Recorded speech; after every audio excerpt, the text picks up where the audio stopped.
Masyarakat Minangkabau lebih mengenal musola dengan istilah surau.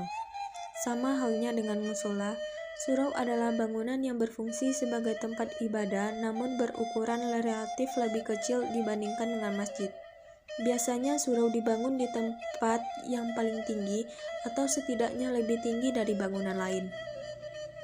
Di Minangkabau, untuk kebudayaan dan pusat aktivitas masyarakat umumnya dipisahkan dari masjid dan dilaksanakan di surau, sehingga surau berfungsi sebagai tempat salat sehari-hari, tempat mengaji, belajar agama, tempat merayakan hari besar Islam, tempat bertemu, tempat tidur pemuda, hingga tempat menginap orang-orang yang berkepentingan. Kegiatan yang paling digemari di samping mengaji diantaranya mempelajari pencaksilat, randai, hingga memainkan alat musik tradisional seperti talempong.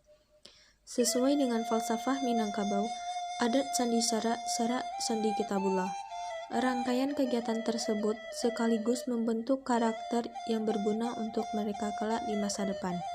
Tepatnya di Jorong Guguk Panjang, Nagari Sumanik, Kecamatan Salimpaung, Kabupaten Tanah Datar, terdapat sebuah surau yang telah berdiri sejauh sebelum kemerdekaan Indonesia, sehingga termasuk ke dalam deretan surau tertua di Kabupaten Tanah Datar. Pada awal berdirinya, surau ini terbuat dari kayu dengan 4 tiang penyangga yang cukup besar. Atapnya terbuat dari ilalang, sehingga pada waktu itu diberi nama Surau Atok Lalang atau Surau Atap Ilalang.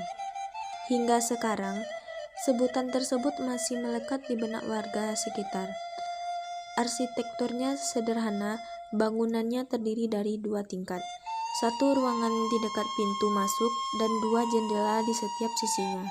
Untuk mencapai lantai kedua diharuskan menggunakan tangga yang disediakan oleh pengurus surau. Pada tahun 2010, surau ini direnovasi secara besar-besaran. Desainnya pun jauh berbeda dari desain yang lama. Hal ini merupakan wujud penanggulangan dari banyaknya keluhan warga sekitar yang membuat bahwa surau ini sudah terlalu tua dan sudah tidak layak untuk digunakan. Setelah dibangun kembali, satu-satunya hal yang tersisa adalah liang bekas bangunan rangkyang atau lumbung padi, 2 ombak atau pemuka agama. Berharap agar terdapat menghidupkan kembali suasana surau seperti dulu, namun hasilnya berbanding terbalik dengan harapan. Seiring dengan mewujudkan dampak globalisasi, anak-anak tak lagi berminat untuk belajar mengaji dan lebih memilih untuk menghabiskan waktu dengan orang tuanya.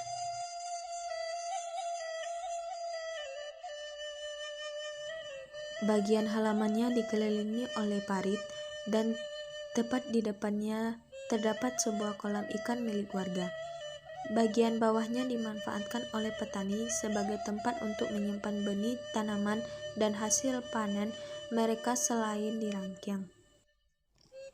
Letak geografi surau ini terbilang sangat strategis karena berada di tepat di perlintasan orang-orang yang hendak menyeberangi lembah serta tempat untuk beristirahat para petani seusai bekerja. Suasananya nan teduh dan sejuk membuat orang-orang betah untuk berlama-lama di sana.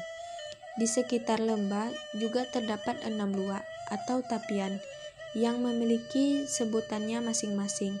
Misalnya luak Tolang. Disebut begitu karena di sekitar area luak banyak tumbuh batang tolang. Lalu luak Saroman atau serupa, yang asal sebutannya dari 2 mata air yang berdekatan.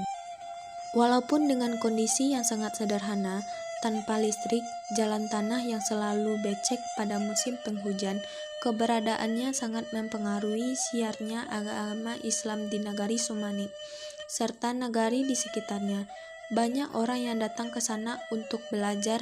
Anak-anak pemuda dan pemudi menjadikan surau sebagai tujuan untuk menuntut ilmu. Seusai dari sekolah, surau ini mencapai puncak kejayaannya pada tahun 1980, ditandai dengan banyaknya prestasi yang ditorehkan dalam ajang-ajang bergengsi. Pada waktu itu, guru yang mengajar memiliki berbagai keterampilan di samping handal membaca Al-Quran.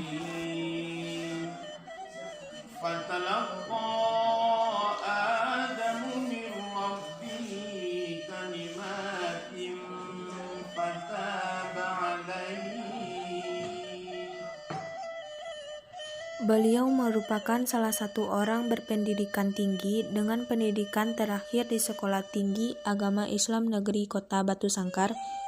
Nama beliau adalah Ramlizar, namun orang-orang biasa memanggilnya Ayah Ujang.